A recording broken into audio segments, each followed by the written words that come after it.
بدگمانی سے بچو۔ 2 سال قبل جب میں ایک کمپنی میں ملازمت کی تو وہاں کم و بیش سبھی خوش مزاج لوگ تھے، مگر ایک انگریز نوجوان ایسا بھی تھا جو اکثر میری بات کا جواب نہیں دیتا۔ میں اسے آواز دیتا تو بعض اوقات وہ میری طرف دیکھنا بھی گوارا نہ کرتا، اور کبھی میں مذاق کرتا تو مسکراتا تک نہیں۔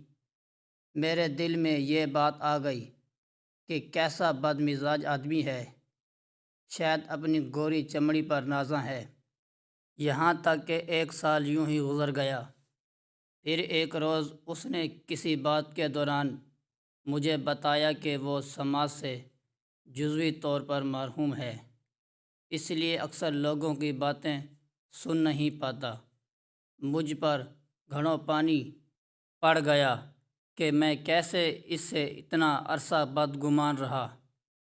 میرے گھر سے قریبی علاقے میں ایک شخص مجھے اکثر نظر آتا۔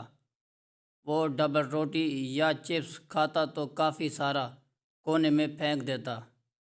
میں سوچنے لگا کہ کیسا ناشکر ہے، رزق کی بے حرمتی کرتا ہے، اسے ضائع کر دیتا ہے۔ اگر نہیں کھانا ہوتا تو تھوڑا لیا کرے۔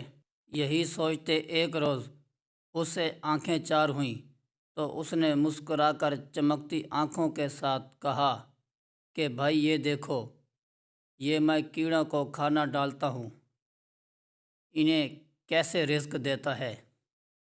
میں ٹھٹک کر رک گیا۔ میں جسے ناشکرا سمجھتا تھا وہ تو کئی ناتواں مخلوق کو رزق دینے کا ذریعہ بنا ہوا تھا۔ ندامت سے میرا سر جھک گیا۔ یہاں انگلینڈ میں رواج ہے کہ ہمارے دیسی لوگ اپنا نام بدل کر انگریزوں جیسا بنا لیتے ہیں، جیسے جمشید بدل کر جم بن جاتا ہے یا تیمور بدل کر ٹم رہ جاتا ہے، وغیرہ۔ ایک روز اپنے دوستوں سے ملنے ایک دوسرے علاقے گیا تو وہاں دیکھا کہ سب گورے میرے ایک دوست محمد کو منہ کہہ کر بلا رہے ہیں۔ مجھے شدید تکلیف ہوئی کہ کائنات کے حسین ترین نام کو بدل کر کیسا کر ڈالا، صرف اس لیے کہ گوروں سے مناسبت ہو جائے۔ اس خیال کو دل میں دبائے رکھا، لیکن کہا نہیں۔ واپس گھر آ گیا۔ کچھ عرصے بعد پھر ملاقات ہوئی اسی دوست سے۔ اس بار نہیں رہ سکا۔ میں نے کہا، محمد تمہارا نام تو سب سے بلند ہے اور تم نے اسے بدل کر منہ کر دیا، ایسا نہ کرو۔ میری بات سن کر اس نے جواب دیا کہ عظیم بھائی، میں نے ایسا جان کر کیا ہے۔ جب کام پر ہوتا ہوں تو یہ لوگ غصے یا مذاق میں مجھے گالیاں دیتے ہیں۔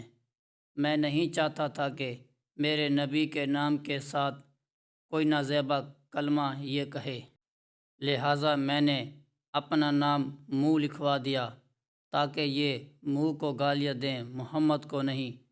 یہ سن کر میری حالت ایسی تھی کہ کاٹوں تو لہو نہیں۔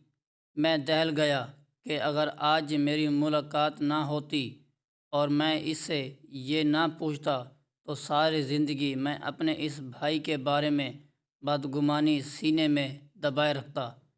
وہ حرکت جس کا کرنا مجھے گستاخی لگتا تھا، وہ تو حب رسول کا اعلیٰ نمونہ تھی۔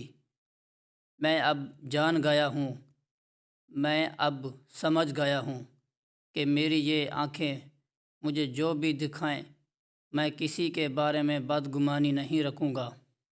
میرے رب نے اپنی کتاب میں سچ کہا ہے کہ اے وہ لوگو جو ایمان لائے ہو، گمانوں سے بہت اجتناب کیا کرو، کیونکہ بعض گمان سر ہی گناہ ہوتے ہیں، اور ٹوا میں نہ لگو۔